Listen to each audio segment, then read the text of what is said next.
నిర్లక్ష్యానికి గురైన హుస్నాబాద్ నియోజకవర్గ గ్రామీణ ప్రాంతాలను సీఎం మంత్రుల సహకారంతో అభివృద్ధి చేస్తున్నామని మంత్రి పొన్నం ప్రభాకర్ తెలిపారు. సిద్దిపేట జిల్లా అక్కన్నపేట మండలంలో పలు అభివృద్ధి పనులకు మంత్రి పొన్నం శంకుస్థాపన చేశారు. లంబాడి తండాలో రోడ్లు, తాగునీటి వసతులను మెరుగుపరుస్తున్నామన్నారు. త్వరలోనే మరికొన్ని రోడ్లకు నిధులు మంజూరు చేసి ప్రతి గ్రామానికి రోడ్డు సౌకర్యం కల్పిస్తామని మంత్రి పొన్నం చెప్పారు. గౌరవెల్లి నిర్వాసితుల సమస్యలు, మరికొన్ని సీలింగ్ భూముల సమస్యలను పరిష్కరిస్తామన్నారు మంత్రి పొన్నం.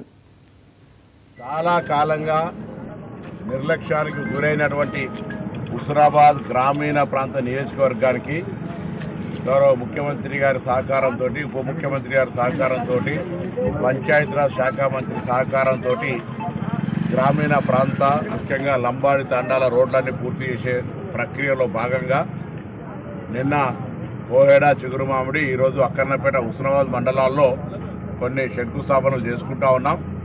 ఇవి కాక ఇంకా కూడా కొన్ని రోడ్ల నిర్మాణం అవసరం ఉంది. తప్పకుండా వాటన్నింటినీ కూడా తొందరలో మంజూరు చేసుకొని హుస్నాబాద్ వెనుకబడ్డ నియోజకవర్గానికి సంబంధించి ప్రతి గ్రామంలో రోడ్డు సౌకర్యం ఉండే విధంగా, త్రాగునీటి సమస్య లేకుండా ఉండే విధంగా, విద్యా వ్యవస్థ పరంగా, వైద్య వ్యవస్థ పరంగా, ఉపాధికి సంబంధించిన అనేక రకాల అంశాలకు నేను ఇక్కడ స్థానిక శాసనసభ్యుడిగా, మంత్రిగా ప్రజలందరికీ సహకారం అందించేటువంటి ప్రయత్నం చేస్తూ ఉన్నా. స్థానిక ప్రజలు కూడా అంశాల పట్ల అందరూ కూడా సహకరిస్తూ ఉన్నారు. వారి సమస్యలు వస్తూ ఉన్నాయి పరిష్కారానికి. వారందరికీ కూడా పరిష్కరించే దిశలో కూడా ఈ కార్యక్రమాలు కొనసాగుతున్నాయి. ఈరోజు కూడా అనేకమైనటువంటి ఫౌండేషన్లు, ఇనాగ్రేషన్స్, డ్రింకింగ్ వాటర్ ఇష్యూస్ అన్నింటినీ చేస్తూ ఉన్నాం.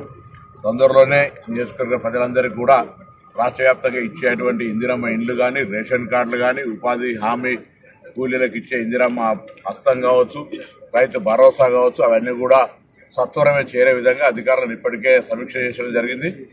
దాని తర్వాత ఈ ప్రాంతంలో ఇరిగేషన్ ప్రాజెక్టు గౌరవేలు వచ్చిన సందర్భంగా కొంత నిర్వాసితులకు కొంత సెటిల్మెంట్ చేసేది ఉంది, అది కూడా చేస్తాం.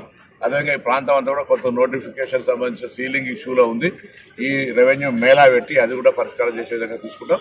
తప్పకుండా ఈరోజు అంతా కూడా ఈ ప్రాంతంలో గౌరవేలి ప్రాజెక్టు ద్వారా మొత్తం సాగునీటి వ్యవస్థను, దానికి అనుబంధంగా అన్ని రకాల కార్యక్రమాలు చేసేటువంటి ఖమ్మంలో గ్రీన్ ల్యాండ్